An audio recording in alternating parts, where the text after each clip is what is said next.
Shalom Vracha. Prenons ensemble d'abord la traduction de l'Haftara de Shabbat Rosh Chodesh.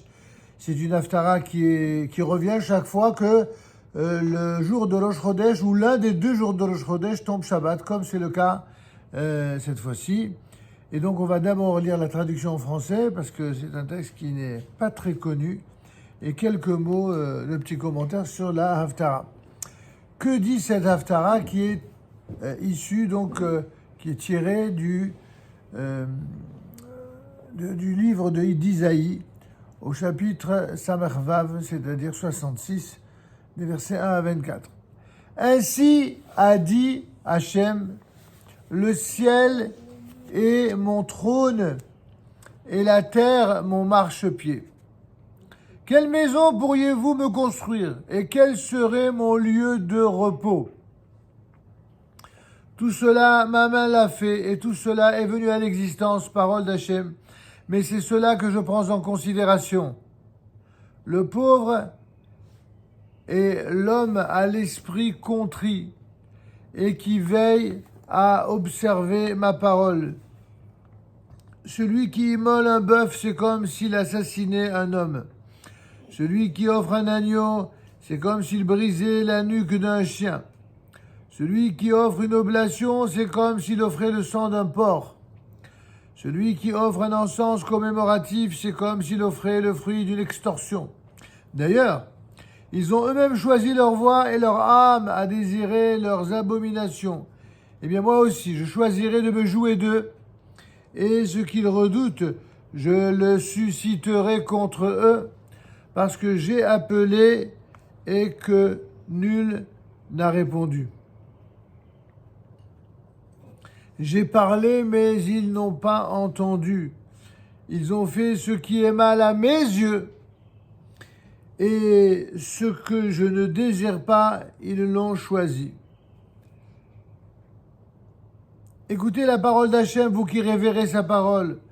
Vos frères qui vous détestent et s'éloignent de vous disent, c'est par mon renom que Hachem est honoré. Mais nous assisterons à votre joie, et eux seront confondus.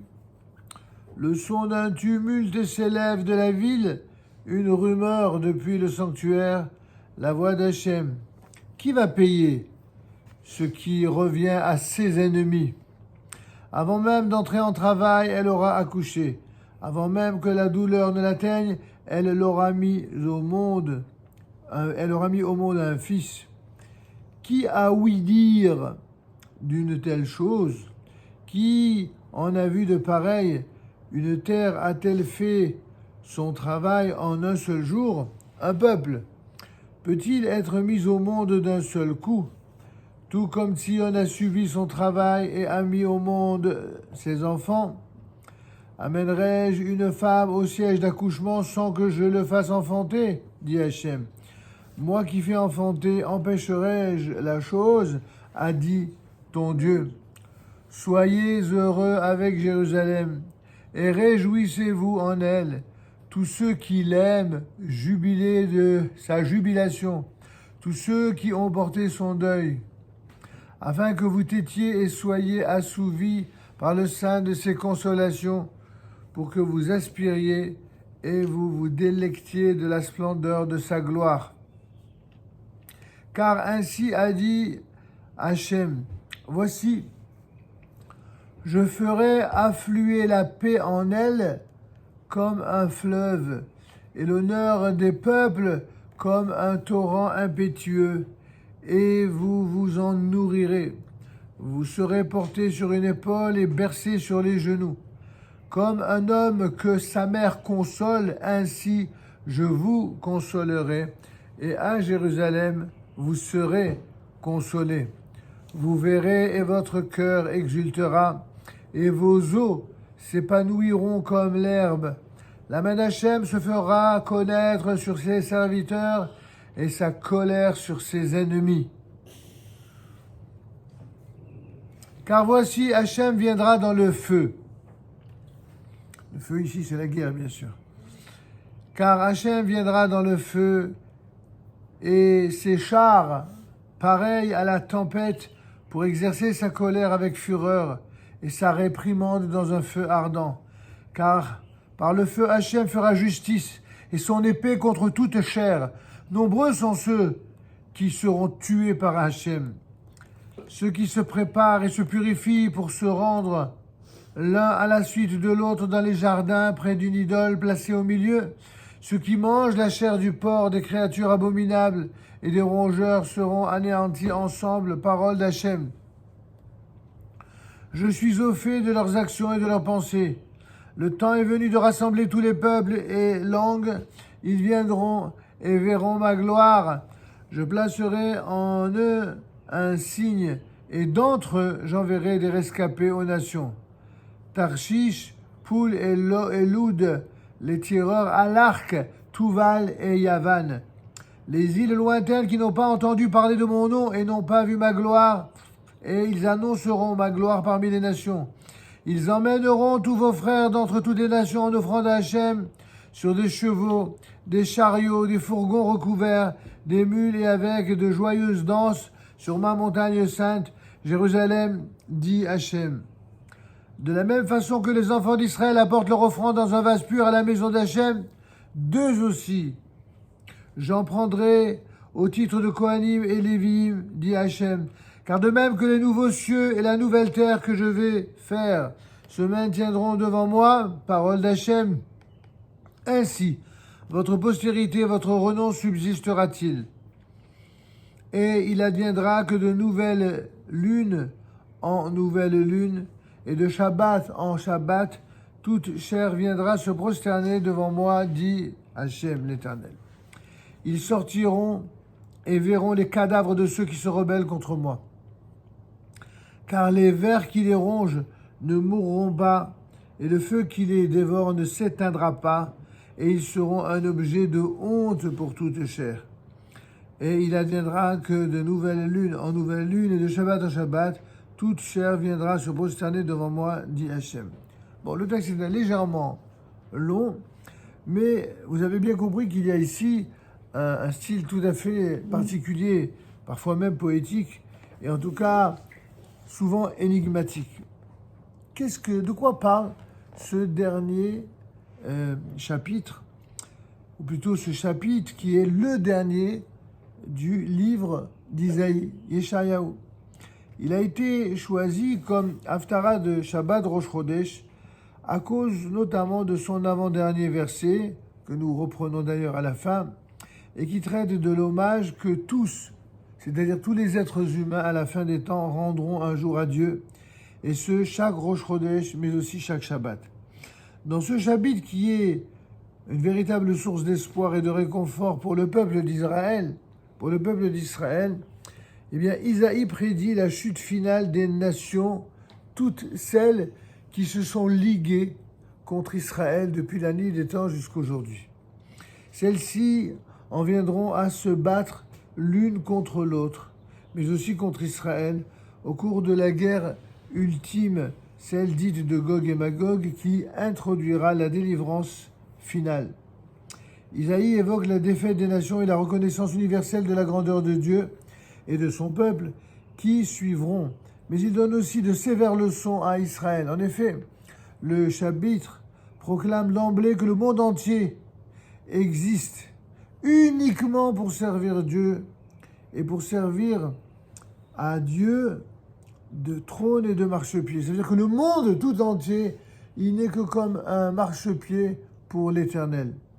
Comment pourrait-on construire un temple capable de contenir sa gloire quand il y a un Dieu qui contient tant et tant de gloire, mais aussi de force? Le temple n'est pas là pour faire honneur à Dieu. Dieu, c'est pas un être humain, il n'a pas besoin d'honneur. Qui est bien au-dessus de tous les honneurs qu'on pourrait bien sûr lui rendre, mais il est destiné à nous élever. En revanche, ceux qui tentent d'apaiser Dieu par des rituels et des cultes hypocrites, ils ressemblent à des assassins qui tuent et qui mutilent. Et c'est comme s'ils offraient des animaux impurs et du sang souillé sur l'autel. En outre, c'est intentionnellement qu'ils choisissent cette forme de culte blasphématoire. En effet, Dieu réagira en conséquence et punira tous ceux qui le servent faussement. Par contre, ceux qui sont fidèles à Dieu seront miraculeusement récompensés. Le renouveau d'Israël sera aussi fulgurant que celui d'un peuple né et formé en un jour, sans même passer par les douleurs de l'enfantement. Si Dieu décide d'octroyer une nouvelle vie à son peuple, pourquoi en serait-il autrement ? Ainsi, tous ceux qui sont restés fidèles à Jérusalem et ont pris son deuil et se réjouiront avec elle. Les bénédictions se déverseront sur eux comme des torrents, tandis que leurs ennemis subiront une défaite honteuse et que Dieu déversera sur eux sa colère. Les survivants proclameront sa grandeur aux confins de la terre et en même temps ramèneront les enfants d'Israël dispersés qui semblaient irrémédiablement perdus dans ce long et pénible exil. Puis tous viendront reconstruire le temple, l'éternel temple pour se prosterner, et ils voueront à Dieu un culte sincère et fidèle. L'histoire aura enfin atteint son but, et ceux qui seront restés fidèles à Dieu seront ainsi vengés, ils auront ainsi justice. Qu'est-ce que nos sages qui ont recueilli quelques notes sur cette Haftara ont voulu nous faire comprendre? Que la différence fondamentale entre ceux qui ont la foi et qui restent fidèles à Dieu, en dépit de toutes les accusations mensongères, en dépit de toutes les vilaienies imposées par les nations, en dépit de toutes les trahisons, et aussi en dépit du mépris qu'elles ont affiché à l'égard d'Israël, eh bien, nous, on n'a jamais changé dans notre fidélité. Bien sûr qu'il existe une minorité du peuple d'Israël, de gens qui baissent les bras et qui, harassés de souffrir et de subir l'injustice, certains malheureusement ont baissé les bras.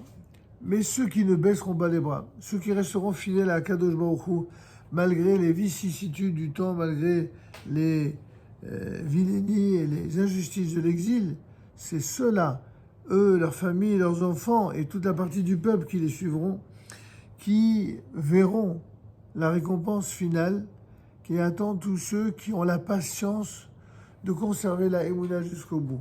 Vous savez, mes enfants, la Emouna, la foi, c'est pas quelque chose qui se vérifie simplement par l'intelligence de celui qui fait des choses pour obtenir tel ou tel résultat. Parfois, en étant fidèle à Dieu, en étant fidèle à la Torah, fidèle au mitzvot, fidèle à l'État d'Israël, on ne recueille que des problèmes. Des problèmes, des difficultés, des méchancetés, des malheurs parfois, et des jalousies. Et ça a de quoi nous ébranler, ça a de quoi nous donner des doutes. Et malgré le fait que l'on subisse tout cela, notre amour pour Dieu et notre fidélité vis-à-vis de ce Dieu, qui est le Dieu d'Abraham, d'Yitzhak, de Yaakov, qui nous a promis tout ce qu'il a promis, et notamment une phrase célèbre qui dit « Quand bien même serez-vous placés aux extrémités du ciel et aux confins de la terre, de là-bas j'irai vous chercher, et je vous amènerai vers la terre que j'ai promise à Abraham, à Yitzhak et à Yaakov, et à leur descendance. » C'est qui la descendance d'Abraham, Yitzhak et Yaakov? C'est nous. C'est nous, nos parents, nous, nos enfants, nos petits-enfants, et tous ceux qui vont venir après nous. C'est eux qui vont bénéficier du bonheur de la réalisation des prophéties d'Israël. Les prophéties d'Israël ont commencé. Ils ont commencé avec le retour des Juifs à la terre d'Israël, mais aussi le retour des Juifs à la Torah, le retour des Juifs vers Hachem, mais aussi le retour inattendu de certaines nations qui, bien qu'éloignées de Dieu, bien qu'éloignées de toutes les réalisations divines, tout d'un coup, ils se mettent à porter leurs yeux, leurs regards sur Israël. Il y a, même dans les pays de l'Extrême-Orient, vous avez des gens qui se disent sionistes, on ne sait pas pourquoi, on ne comprend pas la logique. Et ils aiment Israël. Pourquoi ils aiment Israël? Il y a des nations à qui on n'a fait que du bien pendant 2000 ans. Pendant 2000 ans, ils nous ont fait du mal. Et ceux-là, les Chinois, les Japonais, je ne sais quoi encore, les Africains, on leur a pas fait tant de bien que cela, en tout cas dans le passé. Et il y a des peuplades parmi eux, ils aiment Israël, incroyable. Ils ont un envoûtement, un attachement absolument incroyable pour Israël. Et ils vont au kotel, et ils chantent avec une ferveur, ils ont un amour. Pourquoi c'est comme ça? C'est pas très rationnel tout ça. Mais une chose qui est sûre, c'est que rationnel ou non, c'est en train de se passer sous nos yeux, ça va se réaliser de plus en plus. Et de plus en plus, ceux-là même qui constituent un véritable danger, malheureusement parfois, pour notre peuple, parce qu'ils sont un petit peu aveuglés par la compréhension de l'histoire. Dieu va remplacer leur cœur de pierre par un cœur de chair. Et en ce jour-là, ils verront que Dieu, c'est vraiment un Dieu unique. Un Dieu unique qui, depuis la création du monde, avait un plan bien défini. Et dans ce plan, il avait confié à Israël un rôle, aux nations également, il avait confié un rôle. Il n'y a pas un peuple sur la terre qui n'ait pas sa valeur et son importance. Ça, c'est ce que la Torah nous enseigne. Et nous, on ne fait pas la guerre, on ne combat pas par haine des autres ou par racisme, pas du tout. On ne fait la guerre qu'à ceux qui veulent éradiquer du monde la présence de juifs. Que ceux dont l'objectif, c'est de massacrer jusqu'au dernier le peuple d'Israël. Alors effectivement, pour ces gens-là qui veulent massacrer le peuple d'Israël, la Torah nous dit clairement qu'il y a une mitzvah d'éradiquer Amalek, la descendance de ceux qui, lorsqu'ils ont une descendance, c'est quoi leur seul objectif dans leur vie? C'est de tuer tous les juifs. C'est pas juste d'être antisémite, c'est d'être antisémite, d'être antisioniste, d'être anti-judaïque, d'être assassin, et de vouloir tuer les juifs jusqu'au dernier. Ce type d'ennemi, c'est pas simplement un ennemi, c'est le pire de tous les ennemis qui soient. C'est ce qu'on appelle Amalek. Sur Amalek-là, on a une mitzvah Torah de se débarrasser. Et les nations qui ne sont pas sympathisants d'Israël, ils font passer les Amalek comme des civils innocents. Ils font passer les Amalek comme des gens qui, les pauvres, c'est-à-dire que c'est eux qui sont des agresseurs, c'est eux qui sont des violeurs, c'est eux qui transgressent la foi, mais dans toutes les langues et dans toutes les religions. Et par seule volonté d'éradiquer la présence juive sur sa terre, alors ils sont prêts à soutenir des assassins et des violeurs.